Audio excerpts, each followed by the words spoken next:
நம்ம இடத்துல தண்ணி எங்கெங்கெல்லாம் கிடைக்குதோ அதெல்லாம் அதுக்கு மதிப்பு தெரியாமல் நிறைய நீர்நிலைகள் நம்ம வந்து கெடுத்துருக்கோம், நீர்நிலைகளை மூடியிருக்கோம்.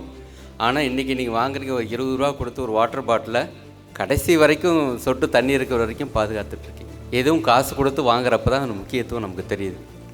அந்த தண்ணியில் தான் மனுஷன் முதல்ல பிறக்க ஆரம்பித்து, அதில் தான் வளர்க்க ஆரம்பித்து, அந்த தண்ணியில் உண்டான பயிரை தான் சாப்பிட ஆரம்பித்து வாழ்ந்து மறைகின்ற பொழுது அவனோட சாம்பல் கரைகிற இடம் நீர்நிலை தான்.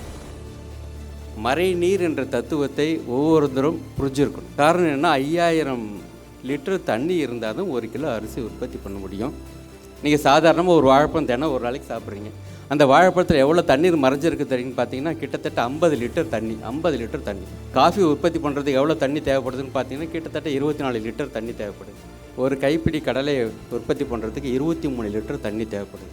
1 கிலோ சாக்லேட் உற்பத்தி பண்ணுறதுக்கு 10,000 லிட்டர் தண்ணி தேவை. 1 கிலோ சிக்கன் உற்பத்தி பண்ண 4000 லிட்டர் தண்ணி தேவைப்படுது. 1 கிலோ மட்டன் உற்பத்தி பண்ணுறதுக்கு 10,000 லிட்டர் தண்ணி தேவைப்படுது. ஒரு கார் உற்பத்தி பண்ணுறதுக்கு 1,00,000 லிட்டர் தண்ணி குறைஞ்சது தேவைப்படும். ஒரு ஜீன்ஸ் உற்பத்தி பண்ணுறதுக்கு 10,000 லிட்டர் தண்ணி தேவை. இதை நான் சொன்னோடனே கண்டிப்பாக இந்த தண்ணி சேமிக்கக்கூடிய ஒரு விஞ்ஞானி ஜீன்ஸ் போகிறத விட்டார். உங்கள் வயலில் நீங்கள் இறங்கி நடந்தீங்கன்னா முதல் 15 சென்டிமீட்டர் 6 அடி மண் தான் வளமான மண். உங்களுக்கு உற்பத்தியை பெருக்கி கொடுக்கக்கூடிய செல்வம் அதுதான். அந்த செல்வம் உற்பத்தி ஆகிறதுக்கு எவ்வளோ நாள் ஆகுன்னா கிட்டத்தட்ட 400 வருஷம் ஆகும். ட்ரிப் சொட்டு நீர் பாசனம். ஒரு செடியோட வேரோட ஆழம் 15 சென்டிமீட்டர் இருக்குன்னா நான் 15 சென்டிமீட்டரில் 13 சென்டிமீட்டருக்கு மட்டும்தான் தண்ணி பாய்ச்சுவேன். அந்த செடி வந்து பார்த்திங்கன்னா அந்த 13-15 சென்டிமீட்டருக்குள்ளே அந்த பாய்ச்சலன்னா தண்ணி கீழே இறங்கும். அந்த தண்ணி அப்படியே எடுத்து ஒரு சொட்டு தண்ணி கூட வீணாகாது. அனைவருக்கும் ஆரோக்கியமான உற்சாகமான காலை வணக்கத்தை தெரிவித்துக் கொள்கிறேன். இன்று உலகத்திலே மிக முக்கியமான ஒரு நாள், உலக தண்ணீர் தின நாள். இந்த உலக தண்ணீர் தின நாட்களிலே இந்த உங்கள் அனைவரையும் இங்கே ஒருங்கிணைத்து இந்த நிகழ்ச்சியை நடத்தி வரவேற்புரை நல்கிய திரு தமிழ்மாறன் ஐயா அவர்களுக்கும், மேரையில் வீற்றிருந்த அனைத்து நிபுணர்களுக்கும், விருது பெற்றவர்களுக்கும், இன்றைக்கு ஒரு புதிய தொழில்நுட்பத்தை கற்றுக்கொள்ள வந்திருக்கிறோம் என்ற ஆர்வத்தில் இங்கே குழுமியிருக்கும் பாராட்டுதற்கும் போற்றுதற்கும் உரிய வேளாண் பெருமக்களுக்கும், வேளாண்மை துறையை சார்ந்த பெருமக்களுக்கும், இங்கே அமர்ந்திருக்கும் அனைத்து பெருமக்களுக்கும் என் பணிவான காலை வணக்கத்தை தெரிவித்துக்கொண்டு, நீரின்றி அமையாது உலகு, இது இன்று சொல்லப்பட்டதல்ல. 2000 வருஷத்துக்கு முன்னாடியே சொன்னாங்க வல்லூர் பெருந்தகை. அவர் வாழ்ந்த காலத்திலும் அல்ல, இன்றுமல்ல, உலகம் இருக்கும் வரை, உயிர் இருக்கும் வரை நீரின்றி அமையாது உலகு என்ற கருத்து எப்பொழுதும் நிலை வரும். அந்த வகையிலே தண்ணீரின் முக்கியத்துவத்தை நாம் ஒவ்வொருவரும் அறிந்திருக்கின்றோம். எது ஒன்று நமக்கு எளிமையாக கிடைக்குதோ அதுக்கு மதிப்பு தெரியாது. உதாரணமாக நம்ம இடத்துல தண்ணி எங்கெங்கெல்லாம் கிடைக்குதோ அதெல்லாம் அதுக்கு மதிப்பு தெரியாமல் நிறைய நீர்நிலைகள் நம்ம வந்து கெடுத்துருக்கோம், நீர்நிலைகளை மூடியிருக்கோம். ஆனால் இன்றைக்கி நீங்கள் வாங்குறீங்க ஒரு 20 ரூபா கொடுத்து ஒரு வாட்டர் பாட்டிலை கடைசி வரைக்கும் சொட்டு தண்ணி இருக்கிற வரைக்கும் பாதுகாத்துட்ருக்கீங்க. இதுக்கு காரணம் என்னென்னா அதனுடைய முக்கியத்துவம் தேவை தெரிகிறப்ப தான், அதனுடைய எதுவும் காசு கொடுத்து வாங்குறப்ப தான் அதனுடைய முக்கியத்துவம் நமக்கு தெரியுது. உதாரணமாக இன்றைக்கி திருமண நிகழ்ச்சிகளெல்லாம் நம்ம போயிட்டு வரோம். ஒரு 300 மில்லி இல்லை 500 மில்லி தண்ணி பாட்டில் வைப்பாங்க அவங்க வசதிக்கு பொறுத்து. சாப்பிட்ட பிறகு பெரும்பாலும் நிறைய பேர் தண்ணி குடிக்க மாட்டாங்க. அப்படியே குடித்தாங்கன்னா 1 வாய் 2 வாய் தான் குடிப்பாங்க. மீதி இருக்கிற தண்ணி அப்படியே வீணாக தான் போகும். இப்படி வேணாம்னு சொல்லி நம்ம குடிச்சிட்டு போகக்கூடிய தண்ணி எவ்வளோ இடத்த ஆழத்துலேருந்து வருதுன்னு நினச்சி பார்த்தீங்கன்னா உங்களுக்கே வியப்பாக இருக்கும். கோவை போன்ற மாவட்டங்கள்லேருந்து பார்த்திங்கன்னா கிட்டத்தட்ட 700 அடி ஆழத்துலேருந்து அந்த தண்ணி நீங்கள் வேணான்னு ஊற்றுற தண்ணி கிடைக்கிது. அப்படியே பக்கத்தில் ஈரோடுக்கு வந்தீங்கன்னா 750 அடியில் கிடைக்கும். அப்படியே நாமக்கல்லுக்கு போனீங்கன்னா 1000 அடிக்கு போயிடுச்சு. 1000 அடி தோணுனா தான் அந்த தண்ணி கிடைக்கிது. அப்போ வேணான்ட்டு கீழே ஊற்றுற தண்ணி ஒரு நிமிஷம் சிந்தித்து பார்க்க வேண்டும் பொதுமக்களே. அது கிட்டத்தட்ட 700 அடியிலிருந்து 1100 அடி வரை பகுதிக்கு தகுந்த மாதிரி மாறி மாறி கிடைக்கிது. அப்போ ஒரு பொருளை வீணாக்குவதற்கு முன்பு பல முறை யோசிக்க வேண்டும். தண்ணிங்கிறது வந்து பார்த்திங்கன்னா ஒரு மருந்து. அந்த தண்ணியில் தான் மனுஷன் முதல்ல பிறக்க ஆரம்பித்து, அதில் தான் வளர்க்க ஆரம்பித்து, அந்த தண்ணியில் உண்டான பயிரை தான் சாப்பிட ஆரம்பித்து வாழ்ந்து மறைகின்ற பொழுது அவனை சாம்பல் கரைகிற இடம் நீர்நிலை தான். வாழ்க்கையில் நமக்கு நீர் பல்வேறு வகையில் நமக்கு பயன்பட்டுருக்கு. நம்ம உடம்புல அத்தனையும் பார்த்தீங்கன்னா கிட்டத்தட்ட 70% நீரால் ஆக்கப்பட்டதான். செடிகளுக்கும் அப்படி தான். அப்போ அப்படிப்பட்ட தண்ணீரை நம்ம எப்படி பாதுகாக்க வேண்டும், எப்படி சேமிக்க வேண்டும்? தண்ணீருடைய முக்கியத்துவத்தை சொன்னவரும் தமிழகத்தை சேர்ந்தவர் தான். தமிழ்நாடை எப்படி நீர் வளத்தை எப்படி பாதுகாக்க வேண்டும் சொல்லி கொடுத்தவரும் தமிழகத்தை சேர்ந்த கரிகாலர் சோழன். 2000 வருஷத்துக்கு முன்னாடி உலகத்துக்கே இதே திருச்சி பகுதியில் தான் கல்லணையில் தண்ணின்னா என்ன, ஒரு வேகமாக ஓடுகிற தண்ணி அப்படி தடுத்து நிறுத்தி கடலில் கலக்கிறதுக்கு முன்னாடி பக்கத்தில் இருக்கக்கூடிய நிலப்பகுதிகளுக்கெல்லாம் தண்ணீரை உரிய வச்சு கிணறுகள்லாம் வீட்டில் பெருக்கெடுத்து அப்புறம் அதையும் மீறி உபரியாக போகக்கூடிய தண்ணி தான் அணையை தான் 2000 வருஷத்துக்கு முன்னாடி கட்டினார். அந்த 2000 வருஷத்துக்கு கட்டின தடுப்பணை தான் தண்ணீரை தேக்க முடியும் என்ற ஒரு சிந்தனையை உலகுக்கு விதைத்தவர்கள் நம் தமிழர் கரிகால சோழன். அந்த வகையிலே அவரை பாராட்டி அவர் வாழ்ந்த இந்த திருச்சி மாவட்டத்திலே இந்த நிகழ்ச்சின்றது மற்றொரு சிறப்பு. அப்போ பார்த்திங்கன்னா தண்ணியை ஒரு பக்கமாக கொண்டு போகிறதுக்கு அவர் நினைக்கல, 2 வச்சுருக்காரு. தண்ணி போகணும், அது உபரியாக போச்சுன்னா அதுக்கு பக்கம் காவிரியில் மட்டும் கிடையாது, கல்லணையும் மட்டும் கிடையாது, அதுக்கு பக்கத்தில் உபரியாக போகக்கூடிய தண்ணிக்கும் 2 வச்சுருக்காரு. எப்படி நம்ம உடம்புல ரத்தம், நல்ல ரத்தம் ஒரு பக்கம் போய் கெட்ட ரத்தம் ஒரு பக்கம் வெளியில் ஒரு வழியாக வர மாதிரி தண்ணி அதிகமாக போனாலும் காவிரியில் தண்ணி அதிகமாக போனாலும் காவிரியை போகக்கூடிய இன்னொரு அணையை பக்கத்தில் வச்சு அதையும் கொண்டு போனார். அத்தகைய சிந்தனையாளர்கள் நம் தமிழர்கள், நம் மனிதர்கள். ஸோ இப்போ தண்ணின்னு பார்த்துட்டோம்னா இந்த தண்ணி ஒவ்வொரு சொட்டு தண்ணியும் முக்கியம். நான் பண்ண ஒரு ஆராய்ச்சியில் பார்த்திங்கன்னா ஒரு பைப்பில் ஒரு சொட்டு தண்ணி, நீங்கள் உங்கள் பைப்பில் வீட்டில் ஒரு சொட்டு தண்ணி ஒரு வினாடிக்கு வீணாச்சுன்னா ஒரே ஒரு பைப்பில் 1 மணி நேரத்துக்கு 6.6 லிட்டர் தண்ணி வீணாகுது. ஒரு நாளைக்கு 158 லிட்டர் வீணாகுது. ஒரு மாதத்துக்கு 4910 லிட்டர் வீணாகுது.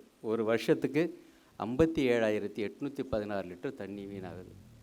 எப்போ ஒரு சொட்டு தண்ணி ஒரு வினாடியில் ஒரு பைப்பில் இருந்தால் எத்தனை பைப்லேருந்து எவ்வளோ தண்ணி வீணாச்சுன்னா எவ்வளோ தண்ணி நம்மளால் வீணாக்கியிருக்க முடியும்? எனவே தண்ணி விழுந்துச்சுன்னா அந்த ஒரு சொட்டு வீணாச்சுன்னா அந்த காலத்து மக்கள் பதறுவாங்க, பைப்பு முதல்ல மூடுறான்னுவாங்க. ஏன்னா ஒரு சொட்டு தண்ணி ஒரு வருஷத்தில் 57,000 லிட்டர் தண்ணி வீணாகுது ஒரு பைப்பில். அப்போ பைப்பை சீரமைக்கணும் அங்கக்கூடிய தத்துவத்தை நம்ம ஏற்கனவே சொல்லி கொடுத்துருக்காங்க. இப்போ நம்மெல்லாம் சாப்பிட்றோம் அரிசி, ஒவ்வொரு நாளும் அரிசி உணவு இல்லாமல் 3 வேளையும் நம்ம எல்லாம் ஒவ்வொரு வகையில் உணவு சாப்பிட்டுட்டு வரோம். 1 கிலோ அரிசி உற்பத்தி பண்ணுறதுக்கு 5000 லிட்டர் தண்ணி தேவை. என்ன சார் நீங்கள் 1 கிலோ அரிசி தான் வச்சுருக்கீங்க, அதில் 5000 லிட்டர் எப்படி இருக்குன்னா மறைநீர் என்ற தத்துவத்தை ஒவ்வொருத்தரும் புரிஞ்சிருக்கணும். காரணம் என்ன, 5000 லிட்டர் தண்ணி இருந்தால் தான் 1 கிலோ அரிசி உற்பத்தி பண்ண முடியும். ஒரு விவசாயி ஒரு ஹெக்டரில் நெல் சாகுபடி செய்கிறாருன்னா அவர் எவ்வளோ தண்ணியை உறிஞ்சிறாருன்னு தெரியுங்களா? 1,20,00,000 லிட்டர் தண்ணியை ஒரு ஹெக்டரில் சாகுபடி பண்ணக்கூடிய ஒவ்வொரு விவசாயியும் எடுத்துகிட்ருக்காங்க. அப்போ இந்த தண்ணி உண்மையிலே தேவையா? இந்த 1,20,00,000 லிட்டர் ஒரு ஹெக்டர் நெல் சாகுபடிக்கு தேவைன்னா நிச்சயமாக தேவையில்லை. எங்கள் ஆராய்ச்சியில் இவ்வளோ தண்ணி எனக்கு தேவையில்லை, எவ்வளோ இருந்தால் போகிறோம்? சாதாரணமாக 60 லட்சம் லிட்டர் இருந்தாலே போகிறோம் ஒரு ஹெக்டருக்கு.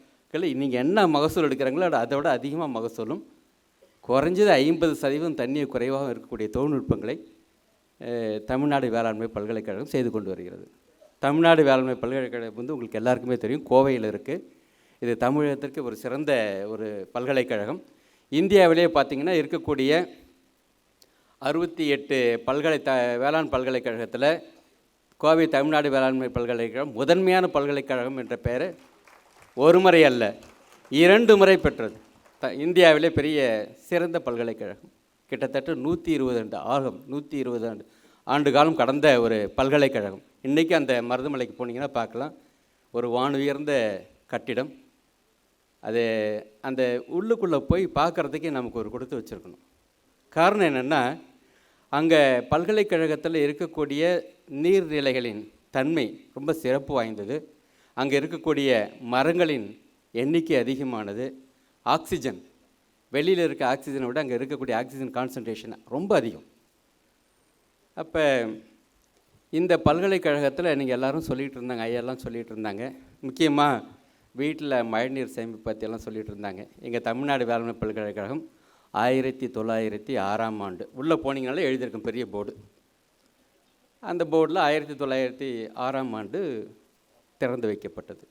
அந்த பல்கலைக்கழகத்தில் திறந்து வைப்பதற்கு முன்பே அந்த பல்கலைக்கழகத்தின் அத்தனை மேல் மாடிகளிலிருந்து வரக்கூடிய தண்ணியை சேமிப்பிக்கக்கூடிய நீர்நிலை தொட்டிகள் 5 பில்டிங் இருக்குது, பெரிய பில்டிங். அந்த பில்டிங்கில் நீங்கள் பார்க்குறதுக்கே பிரமிப்பாக இருக்குது. 5 லட்சம் லிட்டர் தண்ணி கொள்ளல் உள்ள மழைநீர் சேமிப்பு நிலை இன்றளவும் இருக்கிறது, பயன்பாட்டில் இருக்குது. அப்போ அவங்க சிந்தனை எப்படி இருக்குன்னு பாருங்கள். 1906லே மழைநீரை சேமிக்க முடியும், சேமித்து வைத்த மழைநீரை எப்படியெல்லாம் நாம் பயன்படுத்த முடியும். எங்களுடைய லேபுக்கு அதில் தான் நாங்கள் பயன்படுத்திகிட்ருக்கோம். தண்ணி, சுத்தமான தண்ணி, டிஸ்டில்டு வாட்டர். நீங்கள் டிஸ்டில்டு வாட்டர் பண்ணுறதுக்கு நிறைய ஒரு அப்பேரட்டஸ் போட்டு அதுக்கு 50,000 60,000 செலவு பண்ணி உபகரணத்தை போட்டு தண்ணி டிஸ்டில் பண்ணுறதுக்கு பதிலாக மழைநீரை ஏற்கனவே சேமித்து அந்த மழைநீரை நாங்கள் பயன்படுத்திகிட்டு இருந்தோம். காரணம் என்னென்னா, மழைநீரின் முக்கியத்துவத்தை எனக்கு தெரிஞ்சது. நீங்கள் சாதாரணமாக ஒரு வாழைப்பழம் தினம் ஒரு நாளைக்கு சாப்பிட்றீங்க. அந்த வாழைப்பழத்தில் எவ்வளோ தண்ணீர் மறைஞ்சிருக்கு தெரியுன்னு பார்த்தீங்கன்னா, கிட்டத்தட்ட 50 லிட்டர் தண்ணி. 50 லிட்டர் தண்ணி. இப்போ எல்லோரும் நமக்கு காஃபி கொடுப்பாங்க. அந்த காஃபி உற்பத்தி பண்ணுறதுக்கு எவ்வளோ தண்ணி தேவைப்படுதுன்னு பார்த்தீங்கன்னா, கிட்டத்தட்ட 24 லிட்டர் தண்ணி தேவைப்படுது. அப்புறம் நீங்கள் அப்படியே வெளியில் நடந்து போனீங்கன்னா, வாக்கிங் போகிறப்ப பீச்சிலே போனீங்கன்னா கடலை விற்பாங்க. ஒரு கைப்பிடி கடலை உற்பத்தி பண்ணுறதுக்கு 23 லிட்டர் தண்ணி தேவைப்படுது. சாக்லேட்லாம் குழந்தைங்களுக்கு எல்லாம் பிடிக்கும். அந்த சாக்லேட் வந்து ஒரு உற்பத்தி பண்ணுறது, 1 கிலோ சாக்லேட் உற்பத்தி பண்ணுறதுக்கு 10,000 லிட்டர் தண்ணி தேவை. 1 கிலோ சிக்கன் உற்பத்தி பண்ண 4,000 லிட்டர் தண்ணி தேவைப்படுது. 1 கிலோ மட்டன் உற்பத்தி பண்ணுறதுக்கு 10,000 லிட்டர் தண்ணி தேவைப்படுது. இப்போ தண்ணி எங்கேருந்து வருது? இந்த மழை நீரெல்லாம் எப்படி வருது? ஒரு கார் உற்பத்தி பண்ணுறதுக்கு 1 லட்சம் லிட்டர் தண்ணி குறைஞ்சது தேவைப்படும். ஒரு ஜீன்ஸ் உற்பத்தி பண்ணுறதுக்கு 10,000 லிட்டர் தண்ணி தேவை. இதை நான் சொன்னோடனே கண்டிப்பாக இந்த தண்ணி சேமிக்கக்கூடிய ஒரு விஞ்ஞானி ஜீன்ஸ் போகிறத விட்டார். 10,000 லிட்டர் செலவு பண்ணக்கூடிய தண்ணியை நான் பயன்படுத்த தேவையில்லை சார் அப்படின்னா இப்போ வாட்டர் ஃபுட் பிரிண்ட் வந்து ஒவ்வொரு பொருளுக்கும் எப்படி வந்து இந்த பொருள் உற்பத்தி ஆச்சுட்டு எப்போ காலாவதி அடையுது, அது எப்படியெல்லாம் வந்து பயன்படுத்தணும், எதுக்குள்ளே பயன்படுத்துன்ற மாதிரி ஒவ்வொரு பொருளை உற்பத்தி செய்வதற்கு எவ்வளோ தண்ணி தேவைப்படுகிறதுன்றது வாட்டர் ஃபுட் பிரிண்ட் அவசியம். அப்படி பார்க்கையில் பார்த்தீங்கன்னா, கோதுமை உற்பத்தி பண்ணுறதுக்கு கிட்டத்தட்ட ஒரு 250 லிட்டர் 2,500 லிட்டர் தேவைப்படுது. அதே சமயத்தில் சர்க்கரை உற்பத்தி பண்ணுறது 1 கிலோ உற்பத்தி 5,000 லிட்டர் தண்ணி தேவைப்படுது. இப்போ தண்ணி எங்கேருந்து வருது அப்படின்னு பார்த்தீங்கன்னா, ஒரே சோர்ஸ் மழை. இந்த மழை நீர் வந்து எல்லா வருஷத்துலையும் எல்லா பகுதிக்கும் ஒழுங்காக பெய்யுதா அப்படின்னு சொன்னீங்கன்னா நிச்சயமாக இல்லை. அது காரணம் உங்களுக்கு எல்லாருமே தெரியும். நகரமயமாக்கல், தொழிற்சாலைமயமாக்கல், பெருகி வரும் மக்கள் தொகை பெருக்கம், இது மட்டும் பிரச்சனை இல்லை. காலநிலை மாற்றம் என்ற ஒரு காரணத்தினால் இன்றைக்கி பெய்யக்கூடிய மழையின் அளவு, பெய்யக்கூடிய பகுதியின் மாற்றம் நிறையா மாறிட்டே போயிட்டுருக்கு. அப்போ என்ன செய்யணும்? எனக்கே தெரிஞ்ச நிறைய பேர் கரூர்லேருந்து வந்திருப்பீங்க, நிறைய இடங்கள்லேருந்து வந்திருக்கீங்க. வருஷத்துக்கு 3 போகம் நெல் சாகுபடி செய்யக்கூடிய கரூர் மாவட்டத்தை சேர்ந்த ஒரு விவசாயி, அதே மாதிரி குளித்தலையில் இருந்த ஒரு விவசாயி, எனக்கு ரொம்ப நெருங்கிய நண்பர். அவர் சொல்கிறார், சார் 3 வருஷமும் நான் வந்து ஒவ்வொரு வருஷமும் 3 போகம் நெல் போட்டுட்ருந்தேன். கடந்த ஒரு 15-20 வருஷமாக அந்த 3 போகம் வந்து 2 போகமாக மாறி இப்போ 2 போகத்திலிருந்து 1 போகமாக வந்து அந்த 1 போகமும் நெல் சாகுபடி பண்ண முடியல சார், மக்காச்சோளம் தான் சாகுபடி பண்ணிகிட்ருக்கின்றார். மக்களை இந்த மாற்றத்தை புரிஞ்சிக்க முடியுதா உங்களால்? எப்படி இருந்தனா இப்படி ஆகிட்டங்கிற மாதிரி அந்த 3 போகம் விளைஞ்ச நெல் வயல் இன்றைக்கி வந்து பார்த்திங்கன்னா மேட்டுக்காடான கதை வந்து எல்லாருமே காலத்தில் பார்த்துட்ருக்கோம். அப்போ நம்ம என்ன செய்யணும்? தண்ணின்னா என்ன, ஒரு பொருளை உற்பத்தி பண்ணுறதுக்கு எவ்வளோ தண்ணி தேவை, விஷயம் அறிந்து ஞானம் அறிந்து அதுக்கு செலவு பண்ணணும். நம்ம எப்பயும் போல் இந்த 1,20,00,000 லிட்டர் தண்ணியை வந்து யூஸ் பண்ணி ஒரு ஹெக்டர் நெல் சாகுபடி பண்ணுறதுக்கும் வெறும் 60 லட்சம் லிட்டர் தண்ணி ஊற்றி பண்ணுற சாகுபடி தொழில்நுட்பத்துக்கு நிறைய வித்தியாசங்களை தெரிந்து அது எங்கே இருக்கிறது, தமிழ்நாடு வேளாண் பல்கலைக்கழகத்தில் எந்த துறையை சேர்ந்தால் அது பார்க்க முடியும். நீர்நுட்பத் துறையை இப்போ கேளுங்க, அக்ரானமி பாருங்கள், உழவியல் துறையை கேளுங்க. எல்லோரும் எல்லா விவசாய பெருமக்களும் இன்றைக்கி ஒவ்வொரு ஃபோன்லேயும் இருக்காங்க. கிருஷி விக்யான் கேந்திரா ஒவ்வொரு பகுதியிலையும் இருக்குது. அதனால் வந்து விவசாய பெருமக்கள் தொழில்நுட்பங்களை தெரிஞ்சு நீங்கள் அந்த காலத்தில் பயன்படுத்தின அதே அளவு தண்ணி பயன்படுத்த தேவையில்லை. நிறைய திட்டங்கள் இருக்குது. நீங்கள் உலகத்தை அப்படியே மனசில் கொண்டு வந்தீங்கன்னா, உலகம் பூரா இருக்கக்கூடிய வரைபடத்தை கொண்டு வந்தீங்கன்னா, அதில் கிட்டத்தட்ட 71% கடல் தண்ணி தான் சூழ்ந்திருக்கும். 71% நீரால் சூழப்பட்டது தான் நம்ம பூமி. அதில் 29% மட்டும்தான் நிலப்பரப்பு.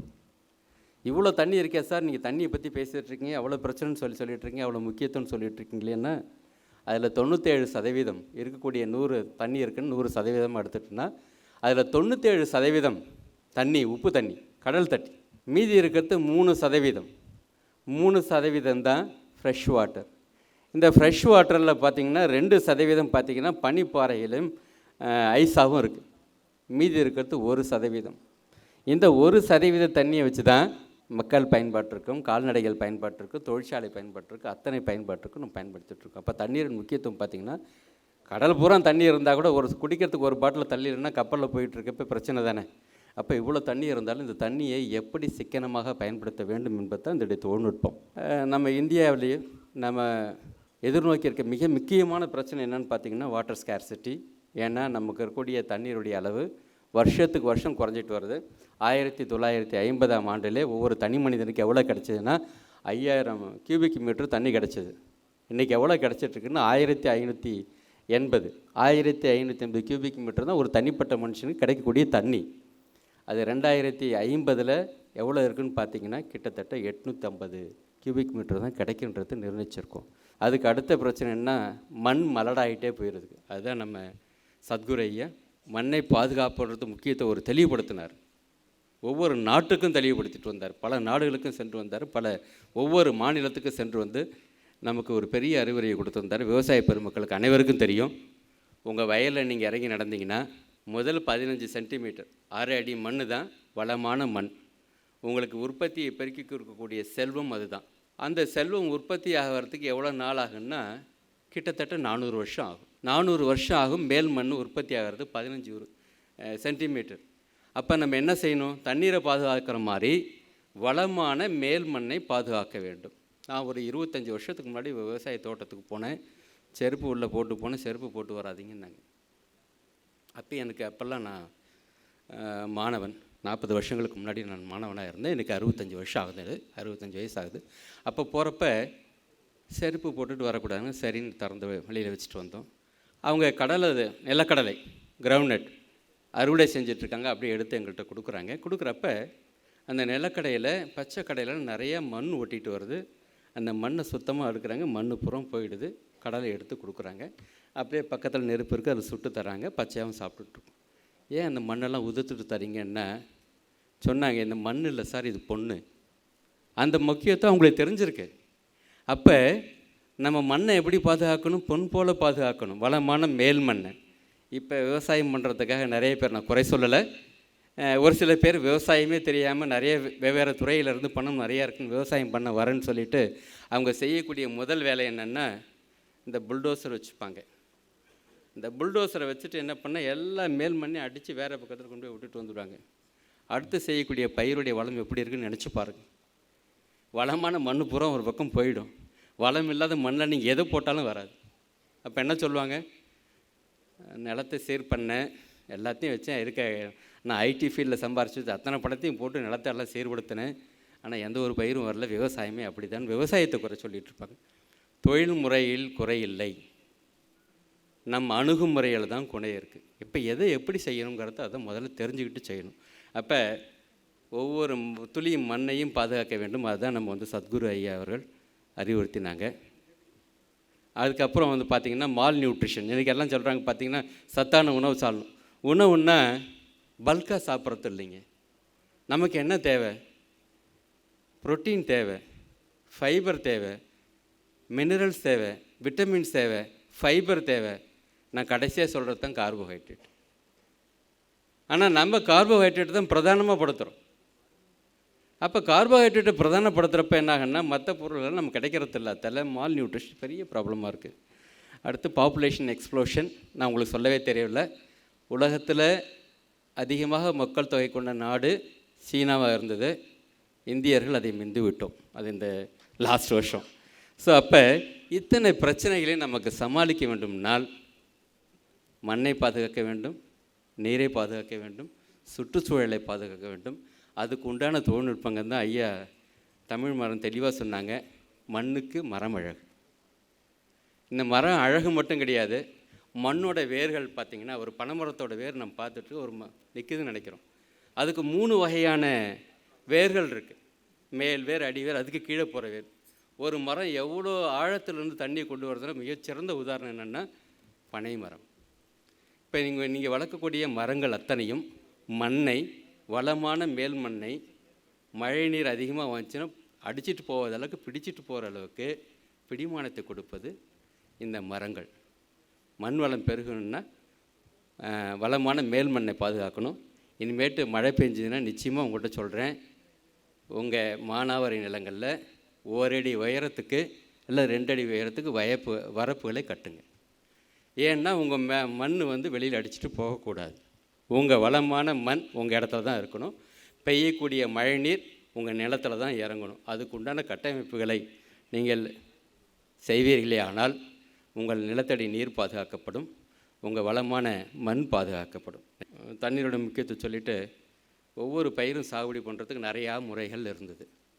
ஒரு காலத்தில் வயிற்று வலின்னு நம்ம போனோம்னா ஆஸ்பத்திரிக்கு, இது எஸ்ஆர்எம் பெரிய மருத்துவ கல்லூரி மனையில் பார்த்திங்கன்னா ஒரு 20 வருஷத்துக்கு முன்னாடி என்ன செய்வாங்கன்னா, வயிற்று வலின்னு போனாங்கன்னா ஒரு பேஷண்ட்டை முன்னாடியே வந்து அட்மிட் பண்ணுவாங்க. வயிற்றில் எந்த இடத்துல எக்ஸ்ரே எடுப்பாங்க, ஸ்கேன் பண்ணுவாங்க. அதுக்கு உண்டான கட்டுரை அகட்டணும்னா குறைஞ்சது 15 சென்டிமீட்டர் நீளமாவது வயிற்று அறுத்து அந்த கட்டியை ரிமூவ் பண்ணிவிட்டு அப்புறம் தையல் போட்டு அப்புறம் போஸ்ட் ஆப்ரேஷனுக்காக ஒரு 10 நாள் தங்க வச்சு அப்புறம் போவாங்க. இன்றைக்கி மிராக்கல் மெடிக்கல் ஃபீல்டு என்ன வந்திருக்குன்னா, இன்றைக்கி எதையுமே ஓப்பன் பண்ண தேவையில்லை, தையல் போட தேவையில்லை, 15 நாள் பாதுகாக்க தேவையில்லை. சின்னதாக ஒரு லேப்ராஸ்கோப்பி ஸ்கேன், அதில் ஒரு கேமரா இருக்கும், ஒரு ஊசி துளை, அந்த ஊசி துளை போகிற அளவுக்கு துளையை போட்டு அதில் கேமராவில் அடித்து அந்த என்ன தேவையில்லையோ அதை அப்படியே உறிஞ்சி வெளியே எடுத்துகிட்டு வந்துடுறாங்க. இன்றைக்கி ஆப்ரேஷன், நாளைக்கே வீட்டுக்கு போயிடலாம். ஸோ அப்போ இந்த விதமான தொழில்நுட்பம் வளர்ந்தது. மெடிக்கல் தொழிலில் மட்டும் இல்லை, எங்கள் விவசாயத்துலேயும் இருக்குது. நம்ம ஒரு காலத்தில் முதல்ல பாருங்கள் தண்ணியை பரவலாக பாய்ச்சிட்டு இருந்தோம். விவசாயத்துக்கு தண்ணி விடணும்னா எல்லாம் மானாவாரியாக பாய்ச்சிட்டு இருந்தோம் தண்ணியை. அப்புறம் என்ன பண்ணால் பாத்திகள் கட்டணும். அப்புறம் என்னென்னா சின்னதாக அதுக்கு போகிற மாதிரி பைப் வழியாக வச்சு போடணும்னு வச்சு போட்டோம். இப்போ என்ன பார்த்தோம்னா, ஒரு செடின்னா அதுக்கு தண்ணி எங்கே தேவை? வேரில் தேவை. எவ்வளோ தேவை, எப்போ தேவை, அந்த தண்ணியில் என்னென்ன சத்துக்கள் இருக்குன்னு, தழைச்சத்து, மணிச்சத்து, பொட்டாசியம், என்பிகே, மேக்ரோநியூட்ரியன்ஸ் எல்லாமே அதில் கொடுத்து வச்சோம்னா செடி வளர்கிறதுக்கு என்ன கஷ்டம்? நம்ம ஏன் வாய்க்கால் வைக்கணும்? தேவையில்லை, நேராக வேருக்கே கொடுக்கக்கூடிய தண்ணீர், கொடுக்கக்கூடிய சத்து வேருக்கு கீழே போகுது. அப்புறம் என்ன பார்த்தா, இந்த சொட்டு நீரை மண்ணுக்கு மேலே கொடுக்கறத விட மண்ணுக்கு கீழே கொடுத்தா என்ன அப்படின்னு சொல்லிட்டு பல்வேறு ஆராய்ச்சிகள் இஸ்ரேலில் பண்ணி உலகத்துக்கே முன்னோடியாருன்னா இஸ்ரேலிஸ். அவங்க தான் வந்து சொட்டு நீர் தொழில்நுட்பத்தை அறிமுகப்படுத்தினாங்க. இன்றைக்கி பாருங்கள், செடி இருக்கிற இடத்துல வாய்க்கால் இல்லை, வரப்பு இல்லை, தண்ணி எங்கே போகுதுன்னே தெரியல, செடியெல்லாம் ரொம்ப அற்புதமாக இருக்குது. சர்ஃபேஸ் ட்ரிப் இரிகேஷன் போட்டிருக்கேன் பாருங்கள். இதனால் என்ன நன்மை அப்படின்னு பார்த்தீங்கன்னா, நீங்கள் கொடுக்கக்கூடிய பயன்படுத்தக்கூடிய தண்ணீரில் குறைஞ்சது 45%, நான் அதிகபட்சம் 80% எடுத்திருக்கேன். சில இடங்களில் வந்து 100% தண்ணி வந்து பார்த்திங்கன்னா 1 ஏக்கர் பாய்ச்சக்கூடிய தண்ணியில் வந்து பார்த்தீங்கன்னா 3 ஏக்கரில் தண்ணியை நான் பாய்ச்சினேன். ஸோ அந்தளவுக்கு குறைஞ்சது 50% தண்ணியை மிச்சப்படுத்த வேண்டும் என்றால் இது சொட்டு நீர் பாசனம். இதாங்க சாத்தியம். ஒரு பர்ஃபெக்டான ஒரு சர்ஃபேஸ் ட்ரிப் இரிகேஷன் போடணும்னு சொல்லணுன்னா, எந்த இடத்துல நான் தண்ணி பாய்க்கணும்னு நினைக்கிறோன்னு அந்த இடத்துல மட்டும்தான் தண்ணி இருக்கும். காரணம் என்னென்னா, அதை டிசைன்டு லைக் தட். நம்ம எல்லாத்துக்குமே ஸ்மார்ட் வேணும். ஸ்மார்ட் வாட்ச்சு, ஸ்மார்ட் ஃபோன், அப்புறம் ஸ்மார்ட் கிளாஸ் ரூம், எல்லாமே smart. I want to go for climate smart farming. இது ஒரு ஸ்மார்ட் ஃபார்மிங். ஒரு செடியோட வேரோட ஆழம் 15 சென்டிமீட்டர் இருக்குன்னா, நான் 15 சென்டிமீட்டரில் 13 சென்டிமீட்டருக்கு மட்டும்தான் தண்ணி பாய்ச்சுவேன். அந்த செடி வந்து பார்த்திங்கன்னா அந்த 15 சென்டிமீட்டருக்குள்ளே பாய்ச்சிடலாம், தண்ணி கீழே இறங்கும், அந்த தண்ணி அப்படியே எடுத்துக்கும். ஒரு சொட்டு தண்ணி கூட வீணாகாது.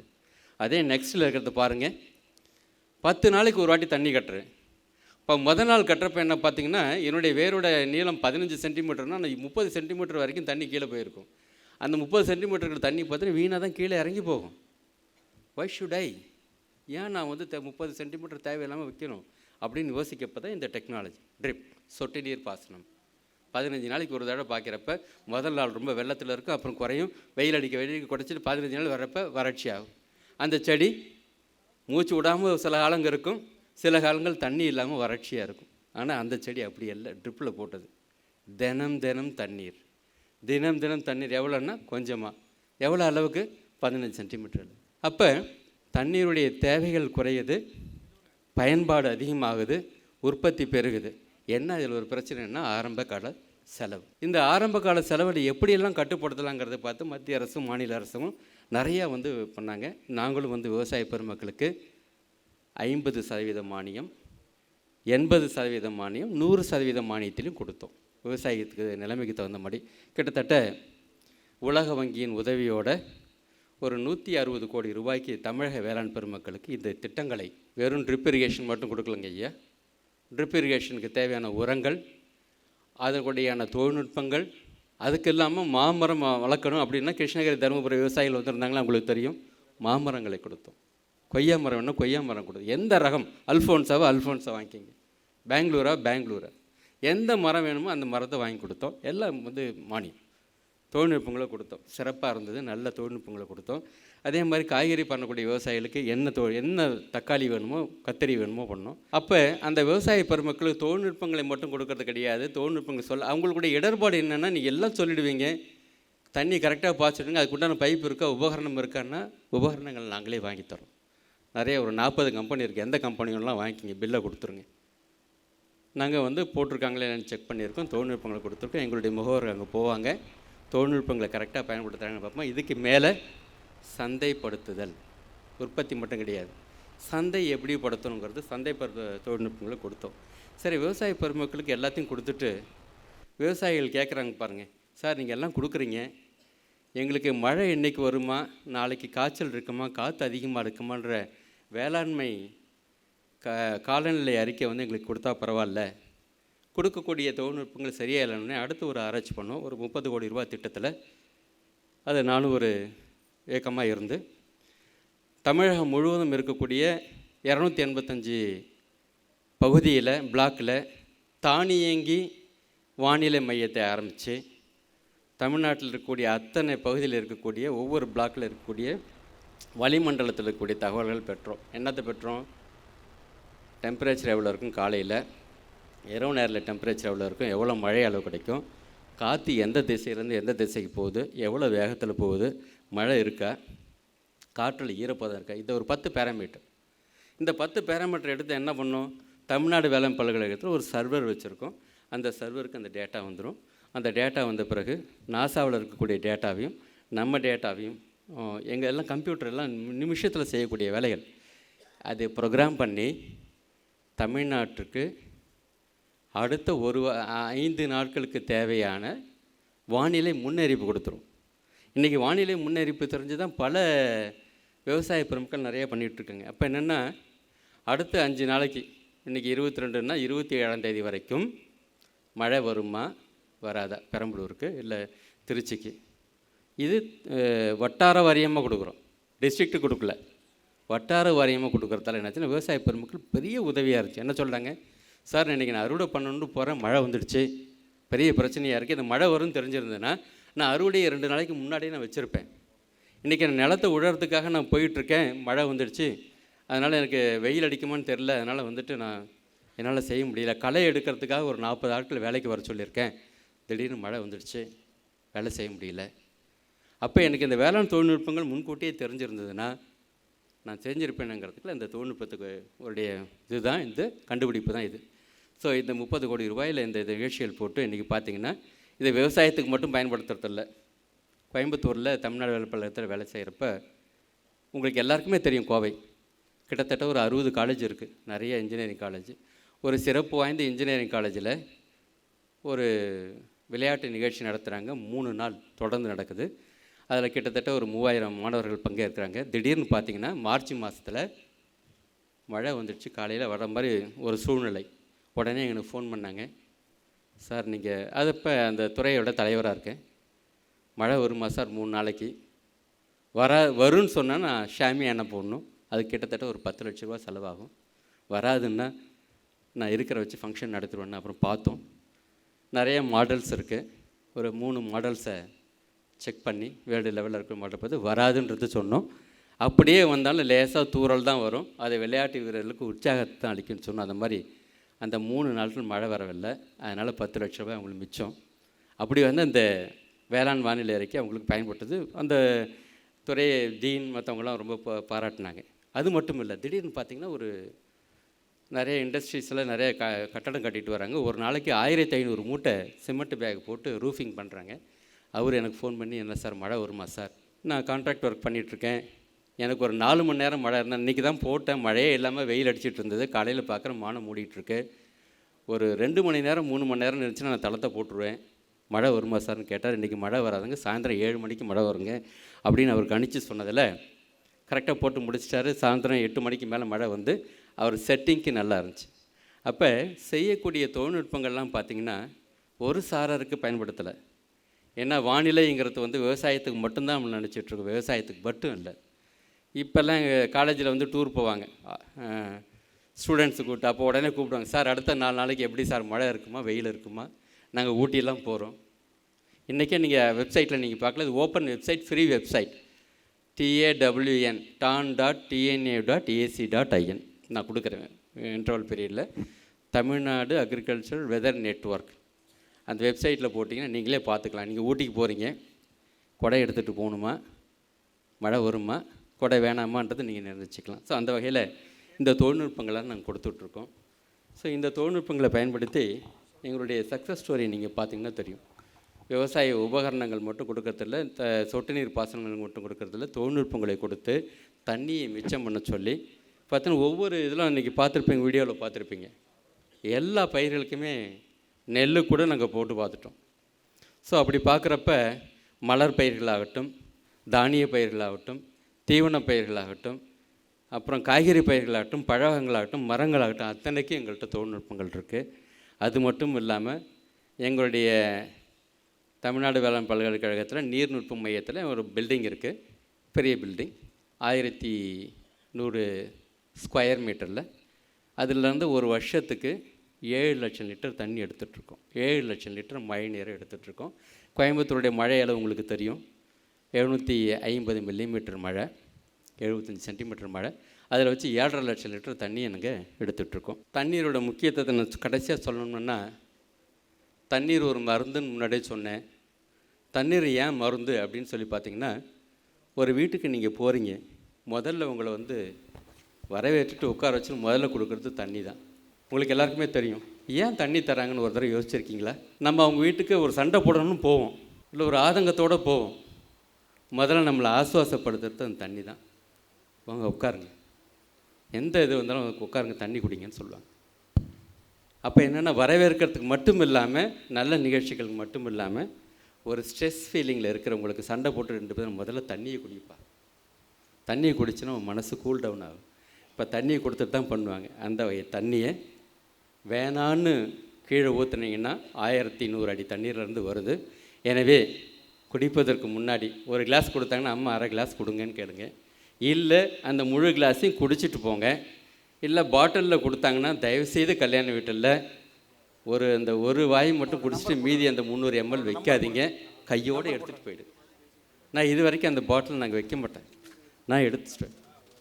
அந்த பாட்டில் எனக்கு கொடுத்தாங்கன்னா அந்த பாட்டில் எனக்காக செய்யப்பட்ட தண்ணீர். ஏன்னா அந்த தண்ணீரை உற்பத்தி பண்ணுறதுக்கு எவ்வளோ பிரச்சனைகள் உங்களுக்கு தெரியும், எவ்வளோ பவர் கன்சம்ஷன் ஆகும், அந்த பவர் கன்சம்ஷன் ஆகிறதுக்கு எவ்வளோ நிலக்கரி எரிக்க வேண்டியிருக்கும், அதில் நிலக்கரி எரிச்சுன்னா எவ்வளோ களிமண்டலத்துக்கு கரியமில வாய் வெளியில் போகும், எவ்வளோ ஏர் பொல்யூஷன் ஆகும்லாம் நினச்சி பார்த்தீங்கன்னா தலை சுற்றிடும். அதனால் சிம்பிளாக சொல்கிறேன், தண்ணீர் சேமிப்பு என்பது தண்ணீர் உற்பத்திக்கு சமம் அப்படின்னு சொல்லி ஒவ்வொரு வீட்டுக்கு போனாலும் எவ்வளோ தண்ணி கொடுக்குறாங்களோ அளவாக கொடுங்க. வீட்டில் சின்ன டம்ளராக வைங்க, அது 2வது விட்டாங்கன்னா 2வது கொடுங்க.